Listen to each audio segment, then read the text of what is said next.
Baik, assalamualaikum warahmatullahi wabarakatuh. Kembali lagi ke channel saya. Ini lanjutan lagi ke video yang selanjutnya, video yang kedua. Nah, untuk tanaman cabai ini sebenarnya dulu ini tidak niat saya tidak niat untuk nanam cabai, karena waktu itu sebelum ini tuh lahan ini ditanami oleh timun suri. Ditanami oleh timun suri karena itu waktu mau menjelang Ramadan ya, jadi ditanami timun suri.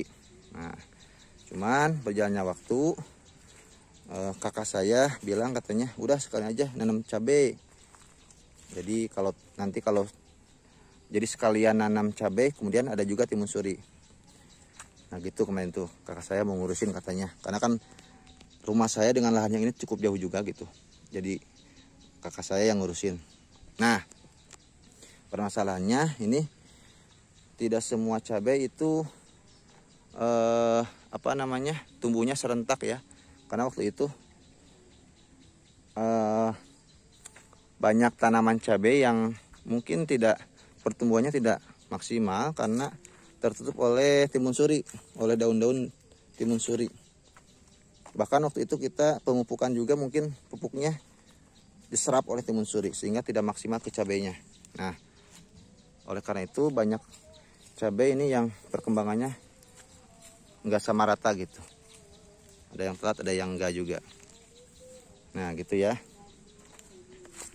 Kemudian kalau sejauh ini untuk di lahan ini enggak ada masalah sama sekali. Kalau untuk pertumbuhannya lumayan bagus semua. Dari 1.500 mungkin ya hanya berapa persen yang kurang baik lah. Alhamdulillah kita bisa katakan 90% tanaman tumbuh dengan baik. Sisanya mungkin ada yang mati, ada juga yang terserang hama dan yang lainnya. Itu ya untuk tanaman cabai saya ini yang di lahan ini. Nah, untuk lahan ini sebenarnya lahannya miring, jadi tidak datar.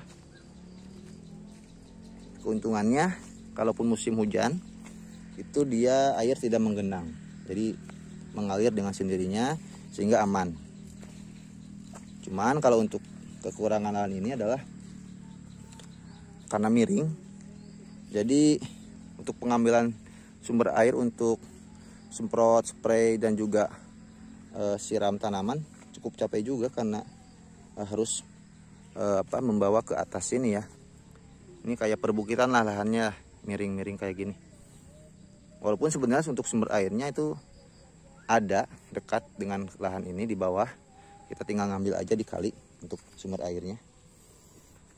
Nah, ini ya.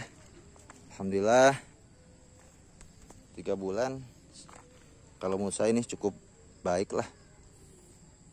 Itu juga ada ya. Nah, ini untuk lahan saya. Nah, kita lihat juga nih ada pohon yang lumayan bagus perkembangannya nih, kayak ini nih. Nah, ini bagus. Alhamdulillah bagus.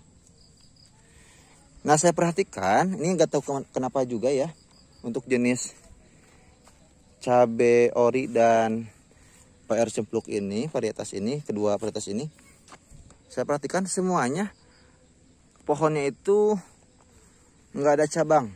Maksudnya dia nggak muncul tunas-tunas di bawahnya, jadi lurus aja gitu. Hanya satu batang seperti ini. Nah, kayak ini ya, kan dari bawah satu. Sama ini hampir semuanya nggak ada cabang sama sekali, nggak ada tunas yang jadi bakal pokok cabang yang muncul lah gitu, yang utama. Padahal saya juga ini nggak pernah ngerempel tanaman ini. Ini dari awal sudah tumbuh hanya satu batang pokok. Hampir semuanya kayak ini juga sama. Nah, kan satu sampai ke ini yang ke Y, cabang Y. Ini nggak tahu kenapa ya, apakah pengaruh lahan atau apa, saya juga tahu. Karena dulu waktu saya pernah tanam bibit yang OR cempluk, itu waktu di lahan sawah dulu itu bercabang, ada tunas-tunasnya. Tapi kalau saya di lahan ini yang OR cempluk nggak ada cabangnya, jadi lurus ke atas. Apakah pengaruh lahan kemiringan lahan apa gini mas, juga gak tahu. Itu mungkin share dari saya, updatean dari kebun saya ini. Mudah-mudahan bisa sampai panen bisa selamat dengan baik. Walaupun harga sekarang murah, tapi gak apa-apa lah. Yang penting tanamannya bisa maksimal, bisa tumbuh dengan baik, dan hasil panennya juga melimpah. Doakan saya teman-teman. Terima kasih. Assalamualaikum warahmatullahi wabarakatuh.